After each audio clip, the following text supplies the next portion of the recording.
That's funny. I was thinking that maybe you could choose someone instead of someone raising their hand.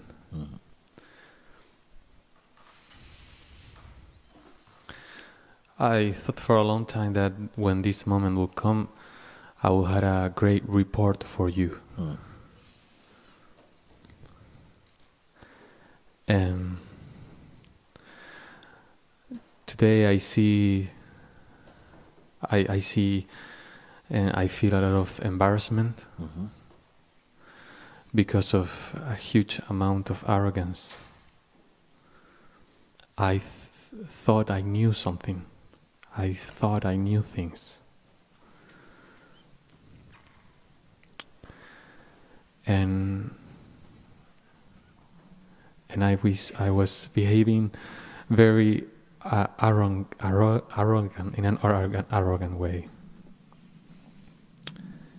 And now I see that I don't know anything.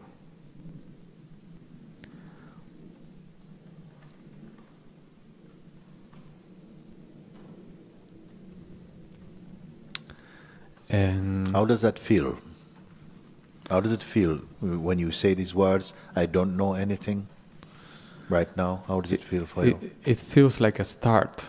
Yes. Yes. And I see, I witness all these people having this very nice reports to you, and every time this happens is joyful for me as well. Like every time someone is there and come you close. Said something. You say, I said, how does it feel to say or admit I know nothing? And you say it is a start. What will be the finish of it? That you will know something? Stop for a moment, slow down. You say it is a start. I feel what you say. It's good. It is a start, like something fresh, something sincere, at least now. Okay? So what will be the end of it? It is a start. That I don't know anything, I admit I don't know anything. So keep on knowing nothing. Keep on not wanting to find something, because the wanting to find something, the mind feels if I learn enough, I will learn my way into freedom maybe. That's one of the illusions. If I learn enough and study enough, and people who have studied tremendously, pundits of knowledge, have studied tremendously, sometimes find their knowledge gets in the way now. I've studied all these things, and something in me knows it's nothing. But I can't give it up, because I've acquired so much of this nothing. And I have to use it for something. You put the value still on it or something.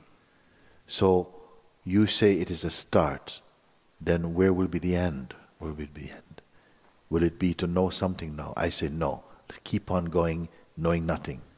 So if you put all of this, including your desires, okay, now I know nothing. Now let me see if I can start know the proper something. And I said, no, let's go for a moment and see. Keep knowing nothing. Keep knowing nothing, no. And examine the environment of your own self. No. And this is where I feel now a little bit desperate, because it's as if I am so used to be only doing or being only understanding. I realize that, and even though it is said that it's not that way, I can't seem to be myself. This is important also, because for a long time we move from one thing to another thing.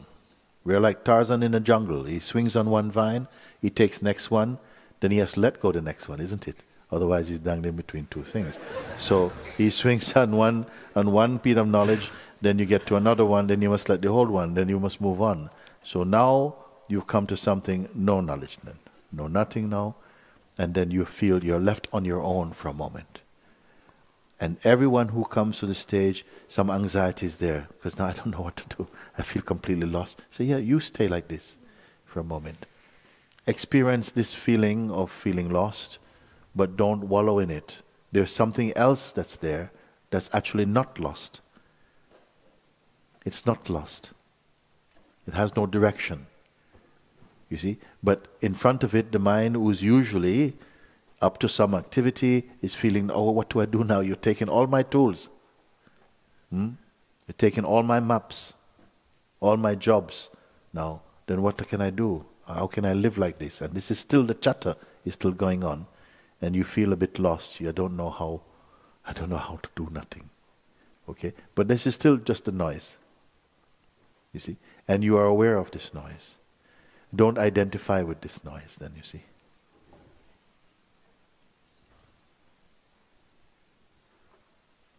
What does it mean, don't identify?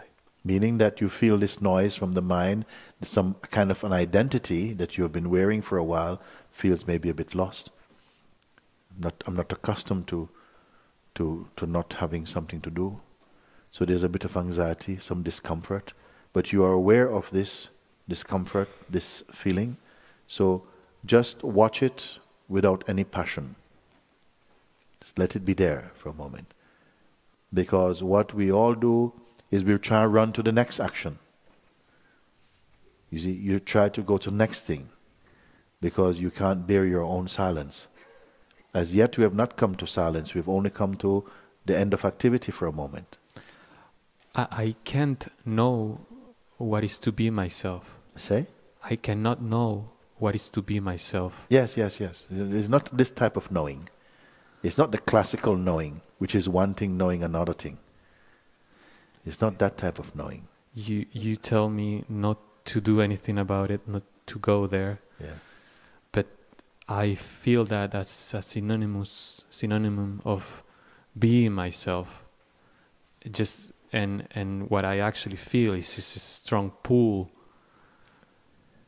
out of myself. Yes, okay. This being yourself, when I speak it, feels very uncomfortable in your listening.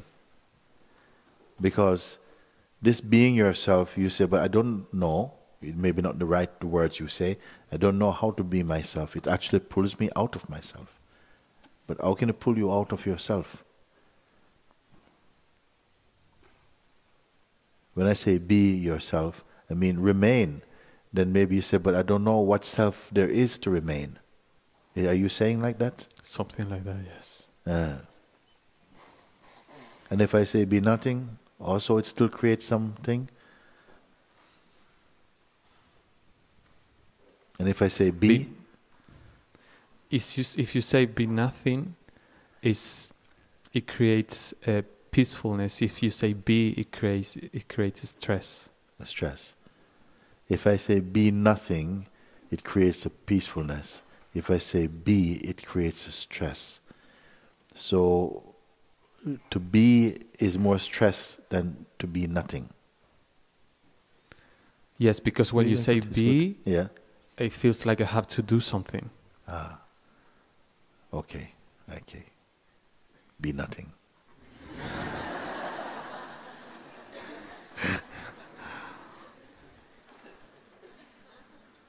Because be nothing is be for me, you see.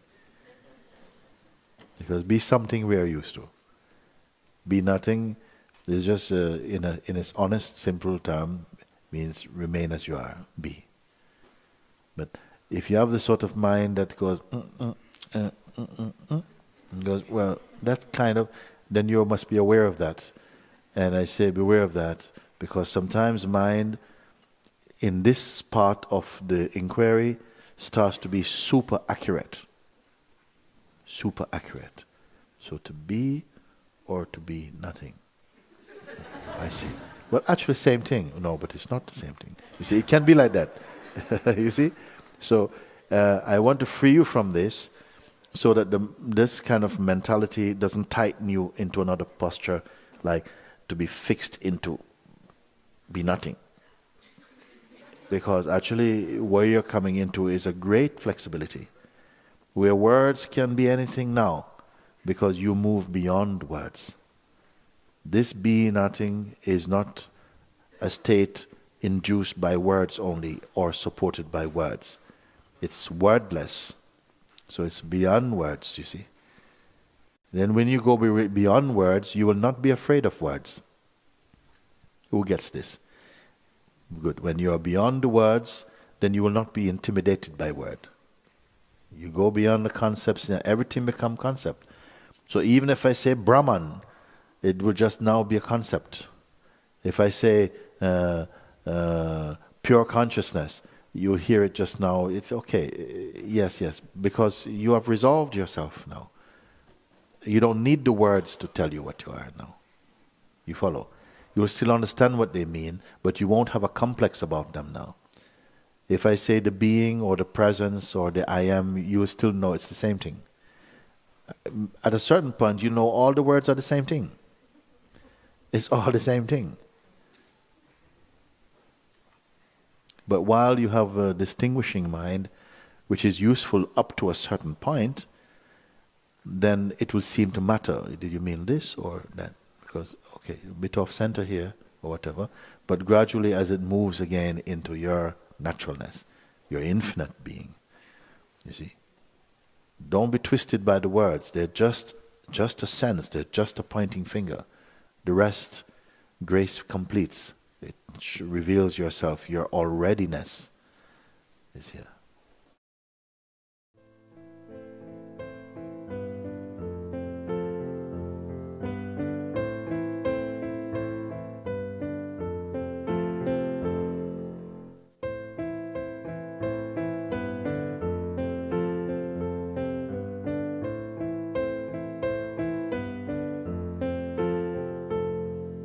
Take me